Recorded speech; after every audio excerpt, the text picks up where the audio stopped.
আমার ইউটিউবে 2100 ভিডিও আছে, বাসায় বসে দেখা শুরু করেন।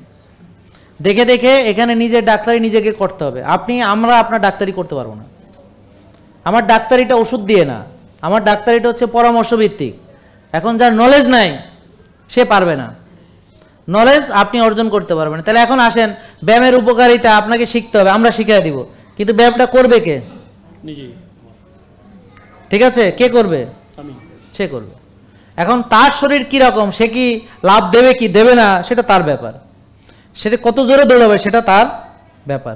আমি বলবো আপনি ক্যাপাসিটি অনুযায়ী করবেন, ধীরে ধীরে শুরু করবেন, নিজের শরীরের বডি ল্যাঙ্গুয়েজ বুঝে আস্তে আস্তে করবেন, এমনভাবে করবেন যেন ইনজুরি হয়ে না যায়। আবার এত আরামে চলবেন না যে কোনো বডিতে কোনো প্রতিক্রিয়া নেই। তাহলে কীরকম হইতে হবে, আপনার একটু শ্বাস বড় হইতে হবে, বুক ধরফড় একটু হইতে হবে, আবার বিশ্রাম নিয়ে নেবেন। হ্যাঁ, আপনারা এমন কিছু করলেন ঘামই বেরোলো না, তো এই ব্যায়াম করে লাভ কি? ঠিক আছে, তো এখন ঘামও বেরোতে হবে, আবার এত জোরে লাভ দিবেন না যে মাজা ভেঙে যাবে।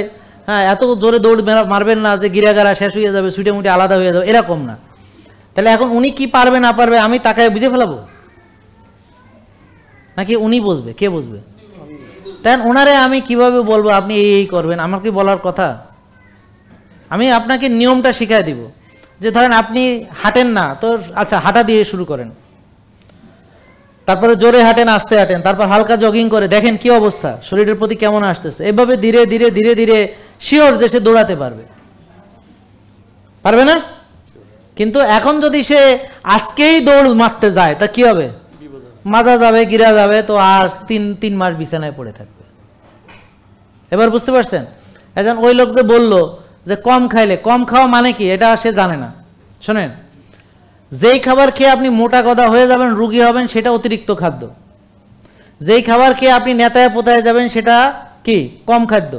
তাহলে আপনাকে আপনার বডি ল্যাঙ্গুয়েজ বুঝে এতটুকু খেতে হবে যেটুকু খেলে আপনার শক্তি সামর্থ্য ঠিক থাকে, আবার মোটাও হয়ে না যান, নেতায় পোতায় না যান।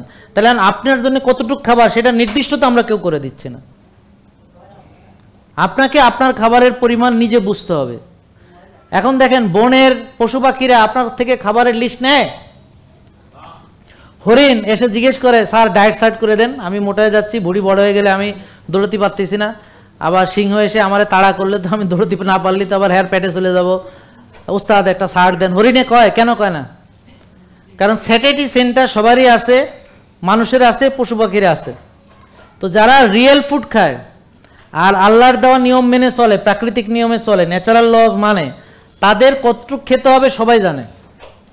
মানুষ যতদিন রিয়েল ফুড খাইছে, প্রাকৃতিক নিয়মে চলছে, যেমন আমার দাদা 12-14 ঘন্টা কাজ করছে, 2 বেলা খাইছে, হ্যাঁ প্রাকৃতিক খাবার খাইছে, আর্লি ঘুমাইছে, ভোরে উঠছে, বৃষ্টিতে ভিজছে, রোদে পুড়ছে, কর্মঠ মানুষ ছিলেন। ঠিক আছে, ওকে, আচ্ছা।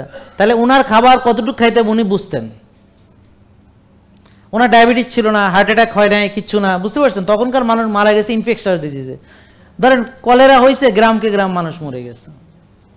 এখন মানুষ ইনফেকশাস ডিজিজে মরে না, এখন মানুষ মরে ডায়াবেটিসে, হৃদরোগে, হার্ট অ্যাটাকে, ক্যান্সারে, ব্রেন স্ট্রোকে, নন কমিউনিকেবল ডিজিজ। এগুলো হলো নিজের হাতে তৈরি করা রোগ, জীবাণুর আক্রমণে না, জীবনাচরণ নষ্টের কারণে এই রোগগুলো হইতেছে। জেকে লাইফস্টাইল, ওষুধ মুক্ত সুস্থ জীবন।